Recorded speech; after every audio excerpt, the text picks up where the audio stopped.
Hey everyone, we're working on our gantry assembly, and I've got, we're doing the X and, sorry, the right and left X joint assemblies. I've already got the left one completed. I wanted to do one of them in advance just so that the videos went a little quicker here.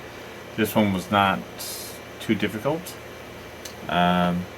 So I'm going to show you how to do the right side one, mostly, and yeah, so this is not very difficult. So you'll need your printed parts, a couple of M5 by 40 bolts, some bearings, idler wheel, and some spacers. So I'm going to go through this. This is a little bit awkward because the instructions aren't very clear on which way you should orient your parts. The right one was, the left one was more awkward, I should say, to put together because the instructions didn't orient the parts in a way that was easy to follow. So it took me a little longer. So hopefully I got these parts oriented in the way that I need to, and let's get building.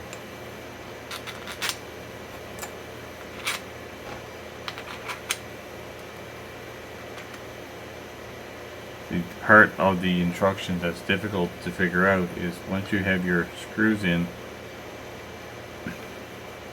the placement of the idler wheel and the bearing stack. You have an image like that to go by, so you have to make sure that you have your part oriented correctly so you can build your stack, put your idler in the correct spot. So it looks like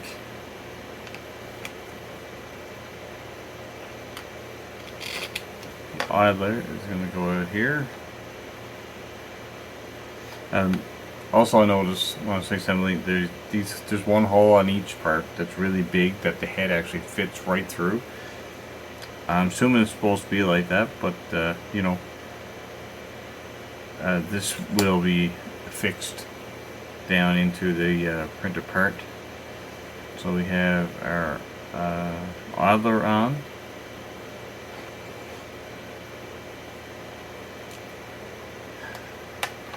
I'm going to do my bearing stack.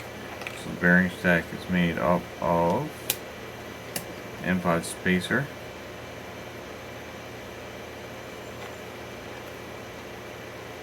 bearing, flange bearing. Make sure the flanges are away from each other, and another spacer. Now the one thing I didn't get when I was collecting my parts here were the M5 nuts, and I only need 3 of those. I'm only using 4 screws, but one of these is going to screw down. So on your second part, there's a rounded part here.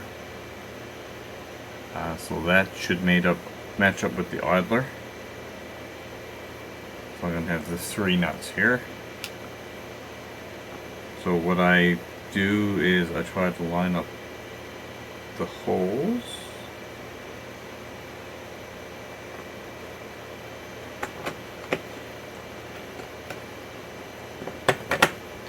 Slide it down a little bit. The nuts probably won't reach that well, so then hold it with our hand. Try not to lose our stack from coming apart. And hopefully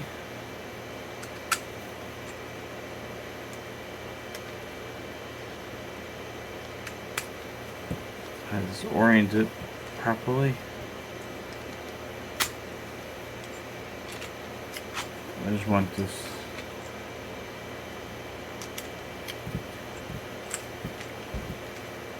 to at least bite.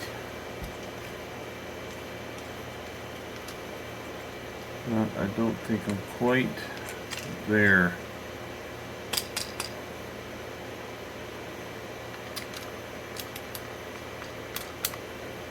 Okay. Just crank these a little bit, see if we can get this to go.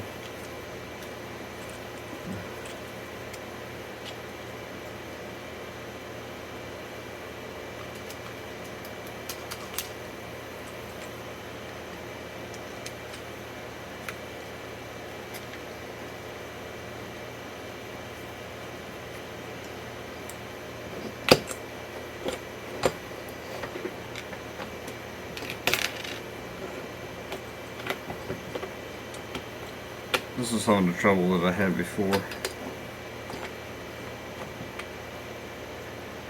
And I think it's because I have the idler in the wrong spot, or the bearing and stack in the wrong spot. And that was what I found. A little confusing because it should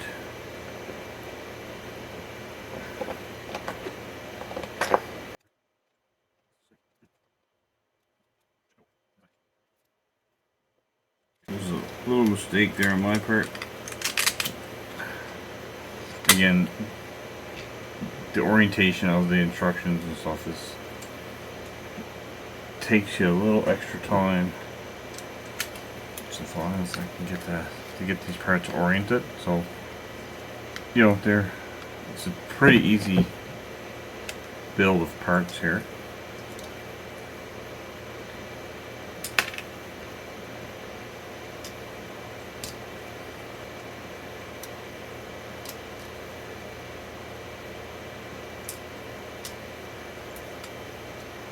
You just gotta be patient. So I'm just doing these enough so that the nuts catch on the threads.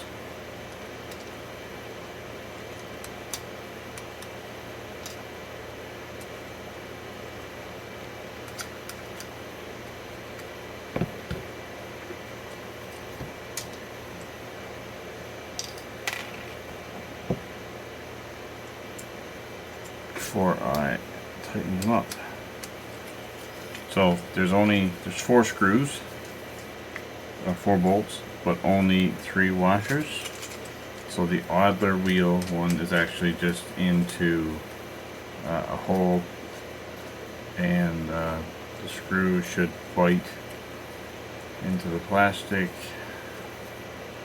You don't want that too tight, so your idler can still go. So just get these little tweak. Tighten up these parts. I'm not putting them overly tight to the crack everything, but that looks pretty good. So one thing to note, I guess, when you're assembling these to get help with the orientation is the top part here. These 2 holes, this section points away from here. And one thing that I guess I didn't follow with this one is when you're assembling this part, the left one and the right one as well, the bearing, where the bearing sits, is actually a curved section on inside the part, so that kind of helps with placing it. So now yeah, so seems like I'm okay with this part. Now the next part is looking for this looks like some accent pieces here. It's not that one. So I don't think I have all my accent pieces here I need. Yes I do. This is the one here. And I might have printed double of this.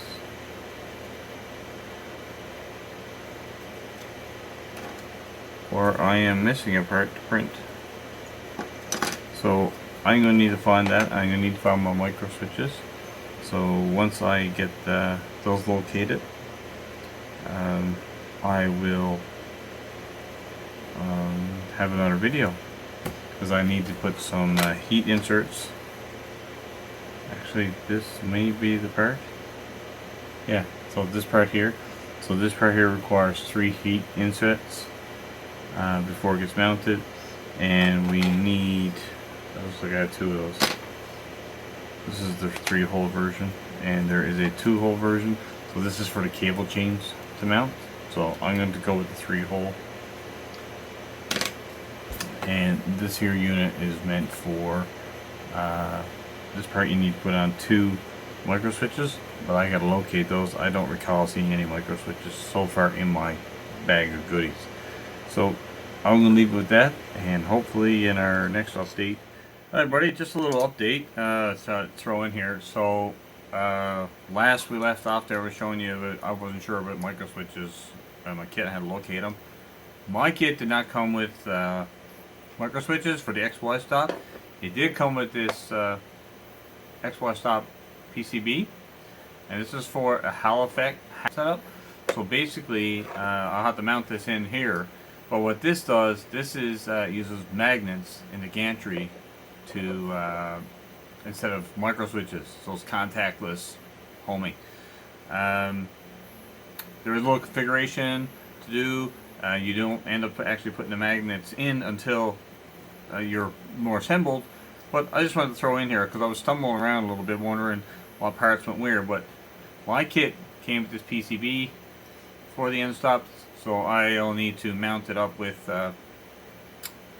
this extra part that I printed, and that will get all assembled and will get onto the gantry.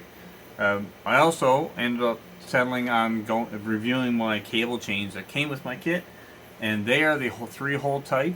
So if you're printing in advance, you can print the 2-hole and the 3-hole, but you don't know which ones you're really going to end up using. My Formbach kit, which I got back in March of 2022, did have cable change with 3 holes. So it's not an extra part, but it's good to have it around just in case, because you don't know which one you're going to end up with. Anyway, let's get back.